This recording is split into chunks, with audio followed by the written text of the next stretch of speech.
Hi friends, Kerala PSC നടത്തുന്ന പരീക്ഷകളിൽ ഏവരും വളരെയധികം പ്രാധാന്യത്തോടെ നോക്കിക്കാണുന്ന ഒരു പരീക്ഷയാണ് 10th level prelims and mains പരീക്ഷകൾ.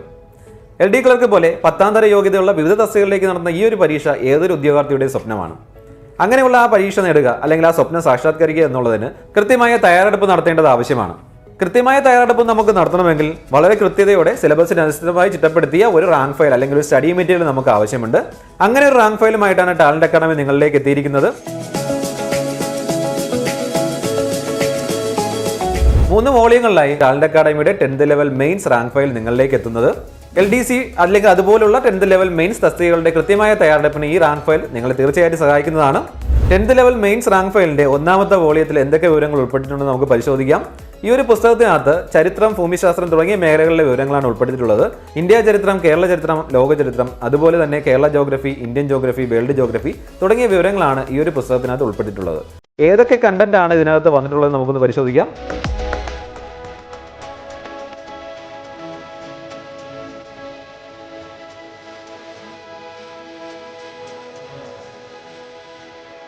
ആദ്യമായി ചരിത്ര മേഖലയിൽ ഏതൊക്കെ വിവരങ്ങളാണ് ഉൾപ്പെട്ടിട്ടുള്ളത് നമുക്ക് പരിശോധിക്കാം.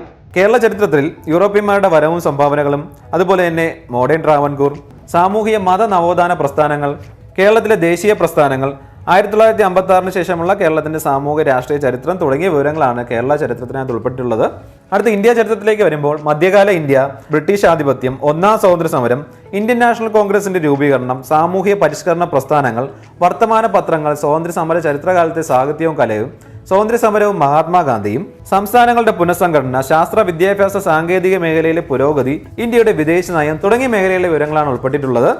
അടുത്ത് നമ്മൾ ലോകത്തിലേക്ക് വരുമ്പോൾ ഇംഗ്ലണ്ടിലെ മഹത്തായ വിപ്ലവം, അമേരിക്കൻ സ്വാതന്ത്ര്യ സമരം, ഫ്രഞ്ച് വിപ്ലവം, റഷ്യൻ വിപ്ലവം, ചൈനീസ് വിപ്ലവം, 2ാം ലോക മഹായുദ്ധാനന്തര രാഷ്ട്രീയ ചരിത്രം, ഐക്യരാഷ്ട്ര സംഘടന, അതുപോലുള്ള മറ്റ് ഇന്റർനാഷണൽ ഓർഗനൈസേഷൻസ് തുടങ്ങിയ വിവരങ്ങളാണ് ഉൾപ്പെട്ടിട്ടുള്ളത്. അപ്പോൾ ചരിത്ര മേഖലയിൽ നിന്ന് നമുക്ക് വളരെ നല്ല രീതിക്ക് ഒരു പ്രിപ്പറേഷൻ ഈ ഒരു പുസ്തകം വെച്ച് നടത്താൻ പറ്റുന്നു. ഇന്ത്യയെ സംബന്ധിച്ചായാലും കേരളത്തെ സംബന്ധിച്ചായാലും ലോകത്തെ സംബന്ധിച്ചായിട്ടുള്ള വിവരങ്ങൾ പൂർണ്ണമായ തോതിൽ ഈ ഒരു ബുക്കിനകത്ത് ഉൾപ്പെടുത്തിയിട്ടുണ്ട്. അത് നമ്മൾ ഇൻഡെക്സ് പരിശോധിച്ച് കഴിഞ്ഞതാണ്. ഇനി ജോഗ്രഫി മേഖലയിലേക്ക് പോകുമ്പോൾ ഭൂമിശാസ്ത്ര അടിസ്ഥാന തത്വങ്ങൾ, ഭൂമിയുടെ ഘടന, അന്തരീക്ഷം, ശിലകൾ, ഭൗമോപരിതലം, അന്തരീക്ഷ മർദ്ദവും കാറ്റും, താപനിലയും ഋതുക്കളും, ടോപ്പോഗ്രാഫിക് മാപ്പുകൾ, അടയാളങ്ങൾ, വിദൂര സംവേദനം, ഭൂമിശാസ്ത്രപരമായ വിവര സംവിധാനം, സമുദ്രജല ചലനങ്ങൾ, മഹാസമുദ്രങ്ങൾ, ഭൂഖണ്ഡങ്ങൾ, അതുപോലെ ലോകരാഷ്ട്രങ്ങളും അവയുടെ സവിശേഷതകളും തുടങ്ങിയ വിവരങ്ങളാണ് ഉൾപ്പെട്ടിട്ടുള്ളത്. അടുത്ത നമുക്ക് ഇന്ത്യയുടെ ഭൂമിശാസ്ത്രത്തിലേക്ക് വരാം.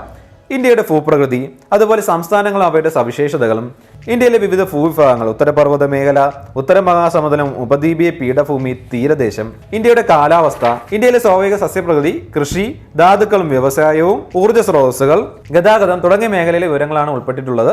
അടുത്ത കേരളത്തിന്റെ ഭൂമിശാസ്ത്രത്തിലേക്ക് വരുമ്പോൾ കേരളത്തിന്റെ ഭൂപ്രകൃതി, കേരളത്തിലെ ജില്ലകളും സവിശേഷതകളും, കേരളത്തിലെ നദികൾ, കാലാവസ്ഥ, സ്വാഭാവിക സസ്യപ്രകൃതി, വന്യജീവി സങ്കേതങ്ങൾ, കൃഷിയും ഗവേഷണ സ്ഥാപനങ്ങളും, ധാതുക്കളും വ്യവസായവും, ഊർജ്ജ സ്രോതസ്സുകൾ തുടങ്ങിയ വിവരങ്ങളാണ് ഈ ഒരു പുസ്തകത്തിനകത്ത് ഉൾപ്പെടുത്തിയിട്ടുള്ളത്. അടുത്തതായി നമ്മൾ 10th ലെവൽ മെയിൻസ് റാങ്ക് ഫയലിന്റെ 2ാമത്തെ വോളിയത്തിൽ എന്തൊക്കെ വിവരങ്ങളാണ് ഉൾപ്പെട്ടിട്ടുള്ളതെന്ന് പരിശോധിക്കുകയാണ്.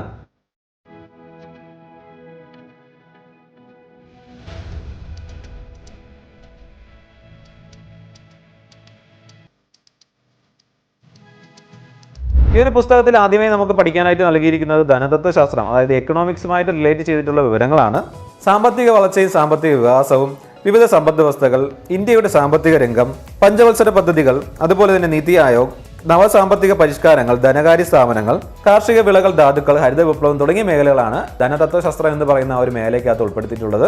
അടുത്ത മേഖലയിലേക്ക് വരുമ്പോൾ ഇന്ത്യൻ ഭരണഘടനയാണ്. ഇന്ത്യൻ ഭരണഘടനയിൽ ഭരണഘടനാ നിർമ്മാണ സമിതി, അതുപോലെ തന്നെ ഇന്ത്യൻ ഭരണഘടനാ നാൾവഴികൾ, ഭരണഘടനാ നിർമ്മാണ സഭയിലെ കമ്മിറ്റികൾ, ആമുഖം, പൗരത്വം, മൗലികാവകാശങ്ങൾ, ഭരണഘടനാ സ്ഥാപനങ്ങൾ അവയുടെ ചുമതലകളും തുടങ്ങിയ വിവിധ മേഖലകൾ ഇന്ത്യയുടെ ഭരണഘടനയുമായി ബന്ധപ്പെട്ട് നമുക്ക് പഠിക്കാനായിട്ട് ഈ ഒരു പുസ്തകത്തിനകത്ത് നൽകിയിട്ടുണ്ട്.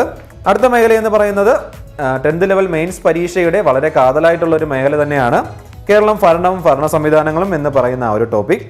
സംസ്ഥാന സിവിൽ സർവീസ്, ഭരണഘടനാ സ്ഥാപനങ്ങൾ, വിവിധ കമ്മീഷനുകൾ, സാമൂഹിക സാമ്പത്തിക വാണിജ്യ ആസൂത്രണ അടിസ്ഥാന വിവരങ്ങൾ, ദുരന്ത നിവാരണ അതോറിറ്റി, തണ്ണീർത്തട സംരക്ഷണം, തൊഴിലും ജോലിയും, ദേശീയ ഗ്രാമീണ തൊഴിൽ പദ്ധതികൾ, ഭൂപരിഷ്കരണങ്ങൾ, സ്ത്രീകൾ, കുട്ടികൾ, മുതിർന്നവർ, പൗരന്മാർ എന്നിവരുടെ സംരക്ഷണം, സാമൂഹിക സുരക്ഷിതത്വം തുടങ്ങിയ മേഖലകളാണ് കേരളം, ഭരണവും ഭരണ സംവിധാനങ്ങളും എന്ന് പറയുന്ന ഈ ഒരു മേഖലയ്ക്കകത്ത് നൽകിയിരിക്കുന്നത്. അടുത്തതായി നമുക്ക് പഠിക്കാനായിട്ട് നൽകിയിട്ടുള്ളത് ജീവശാസ്ത്രവും പൊതുജന ആരോഗ്യം എന്ന് പറയുന്ന മേഖലയാണ്.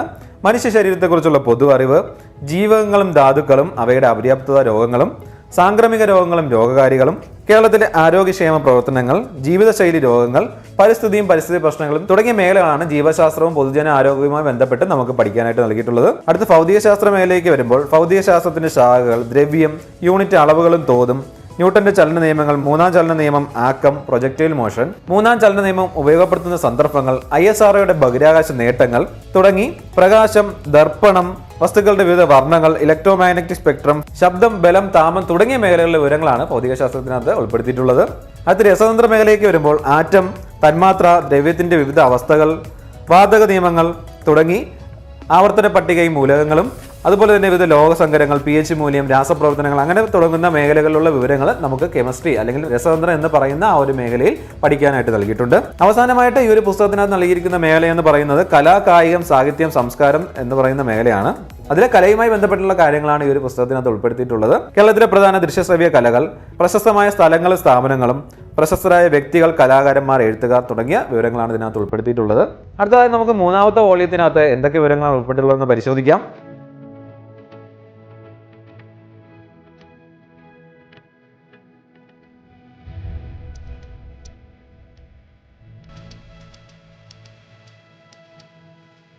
ഈ ഒരു പുസ്തകത്തിനകത്ത് ആദ്യമേ നമുക്ക് പഠിക്കാനായിട്ട് നൽകിയിരിക്കുന്ന വിവരങ്ങൾ കായിക മേഖലയുമായി ബന്ധപ്പെട്ടതാണ്. കായിക രംഗത്ത് വ്യക്തിമുദ്ര പതിപ്പിച്ച വ്യക്തികൾ, പ്രധാന അവാർഡുകൾ, അതുപോലെ തന്നെ വിവിധ മത്സരങ്ങൾ, ഏഷ്യൻ ഗെയിംസ്, ഒളിമ്പിക്സ് അതുപോലെയുള്ള വിവിധ തരം കായിക മത്സരങ്ങളെ കുറിച്ച് നൽകിയിട്ടുണ്ട്. ദേശീയ കായിക വിനോദങ്ങൾ ഏതൊക്കെയാണ് നൽകിയിട്ടുണ്ട്. ഇത്രയും വിവരങ്ങളാണ് കായിക മേഖലയുമായി ബന്ധപ്പെട്ട ഈ ഒരു പുസ്തകത്തിനകത്ത് നൽകിയിരിക്കുന്നത്. അടുത്ത മേഖല എന്ന് പറയുന്നത് സാഹിത്യമാണ്. മലയാളത്തിലെ പ്രധാന സാഹിത്യ പ്രസ്ഥാനങ്ങൾ, എഴുത്തുകാർ, തൂലികാനാമങ്ങൾ, അപരനാമങ്ങൾ, കഥാപാത്രങ്ങൾ, കൃതികൾ, പ്രശസ്തരായ വരികൾ, കൃതികൾ, മലയാള പത്രപ്രവർത്തനത്തിന് ആരംഭം, തുടക്കം കുറിച്ചവർ, അതുപോലെ തന്നെ ജ്ഞാനപീഠം നേടിയ മലയാളികൾ, മലയാള സിനിമ തുടങ്ങിയ മേഖലകൾ നൽകിയിട്ടുണ്ട്. അടുത്ത സംസ്കാരം എന്ന് പറയുന്ന ആ മേഖലയിലേക്ക് വരുമ്പോൾ കേരളത്തിലെ പ്രധാന ആഘോഷങ്ങൾ, സ്ഥലങ്ങൾ, ഉത്സവങ്ങൾ, കേരളത്തിലെ സാംസ്കാരിക കേന്ദ്രങ്ങൾ, ആരാധനാലയങ്ങൾ, ജില്ലകളിലൂടെ സാംസ്കാരിക നായകർ, അവരുടെ സംഭാവനകൾ തുടങ്ങിയ വിവരങ്ങളാണ് നൽകിയിട്ടുള്ളത്. അടുത്തൊരു മേഖല എന്ന് പറയുന്നത് കമ്പ്യൂട്ടറും അതുമായി ബന്ധപ്പെട്ട അടിസ്ഥാന വിവരങ്ങളുമാണ്. അത് കഴിയുമ്പോൾ വളരെ പ്രധാനപ്പെട്ട ടോപ്പിക്, LDC മെയിൻസ് പരീക്ഷയ്ക്ക് തയ്യാറെടുക്കുന്നവരും വളരെ പ്രധാനമായിട്ടും പഠിച്ചിരിക്കേണ്ട ടോപ്പിക്കായ സുപ്രധാന നിയമങ്ങൾ, ഇമ്പോർട്ടന്റ് ആക്ട്സ് എന്ന് പറയുന്ന ആ ഒരു സെക്ഷൻ നൽകിയിട്ടുണ്ട്. റൈറ്റ് ടു ഇൻഫർമേഷൻ ആക്ട്, അതായത് ഇൻഫർമേഷൻ ആക്ടും ഇൻഫർമേഷൻ കമ്മീഷനുമായി ബന്ധപ്പെട്ടിട്ടുള്ള വിവരങ്ങൾ, protection of consumers and consumers protection act 2019. അത് കഴിയുമ്പോൾ കൺസ്യൂമേഴ്സ് പ്രൊട്ടക്ഷനുമായി ബന്ധപ്പെട്ടിട്ടുള്ള കാര്യങ്ങൾ നൽകിയിട്ടുണ്ട്. പിന്നെ national commission for SC/ST, national state minority commission, national state human right commission, protection of senior citizen, protection and safeguarding of woman, national and state commission for woman, the protection of woman from domestic violence act 2005, protection and safe guard of children തുടങ്ങിയ വിവരങ്ങളും നമുക്ക് ഇതിനകത്ത് പഠിക്കാനായിട്ട് നൽകിയിട്ടുണ്ട്. അതിനുശേഷം ഈ ഒരു പുസ്തകത്തിൽ നമുക്ക് പഠിക്കാനായിട്ട് നൽകിയിരിക്കുന്ന വളരെ പ്രധാനപ്പെട്ട ഒരു മേഖല എന്ന് പറയുന്നത് കറണ്ട് അഫയേഴ്സ് ആണ്. കറണ്ട് അഫയേഴ്സുമായി ബന്ധപ്പെട്ടുള്ള വിവരങ്ങൾ ഈ ഒരു പുസ്തകത്തിനകത്ത് ഉൾപ്പെടുത്തിയിട്ടുണ്ട്. അടുത്തതായി ലഘുഗണിതവും മാനസിക ശേഷിയും നിരീക്ഷണ പാഠ പരിശോധന, അതായത് മാത്സ് ആൻഡ് മെന്റൽ എബിലിറ്റി എന്ന് പറയുന്ന ആ ഒരു മേഖലയിലെയും വിവരങ്ങളും ഈ ഒരു പുസ്തകത്തിനകത്താണ് ഉൾപ്പെടുത്തിയിരിക്കുന്നത്. പിന്നെ ജനറൽ ഇംഗ്ലീഷ്, അതുപോലെ മലയാളം തുടങ്ങിയ മേഖലയിലെ വിവരങ്ങളും ഈ ഒരു പുസ്തകത്തിനകത്താണ് ഉൾപ്പെടുത്തിയിരിക്കുന്നത്. 10th ലെവൽ മെയിൻസ് അല്ലെങ്കിൽ LDC മെയിൻസിന് വേണ്ടിയിട്ടുള്ള ഈ ഒരു റാങ്ക് ഫയലിനകത്ത് ഏതൊക്കെ വിവരങ്ങളാണ് പഠിക്കാനായിട്ട് നമുക്ക് നൽകിയിട്ടുള്ളതെന്ന് നമ്മൾ 3 വോള്യങ്ങളും സെപ്പറേറ്റ് ആയിട്ട് തന്നെ പരിശോധിച്ചിട്ടുണ്ട്. പൂർണ്ണമായും സിലബസിനനുസരിച്ച് വിദഗ്ധർ തയ്യാറാക്കിയ ഈ ഒരു റാങ്ക് ഫയൽ നമ്മുടെ പഠനത്തിൽ ഒരു മുതൽക്കൂട്ട് തന്നെയായിരിക്കും.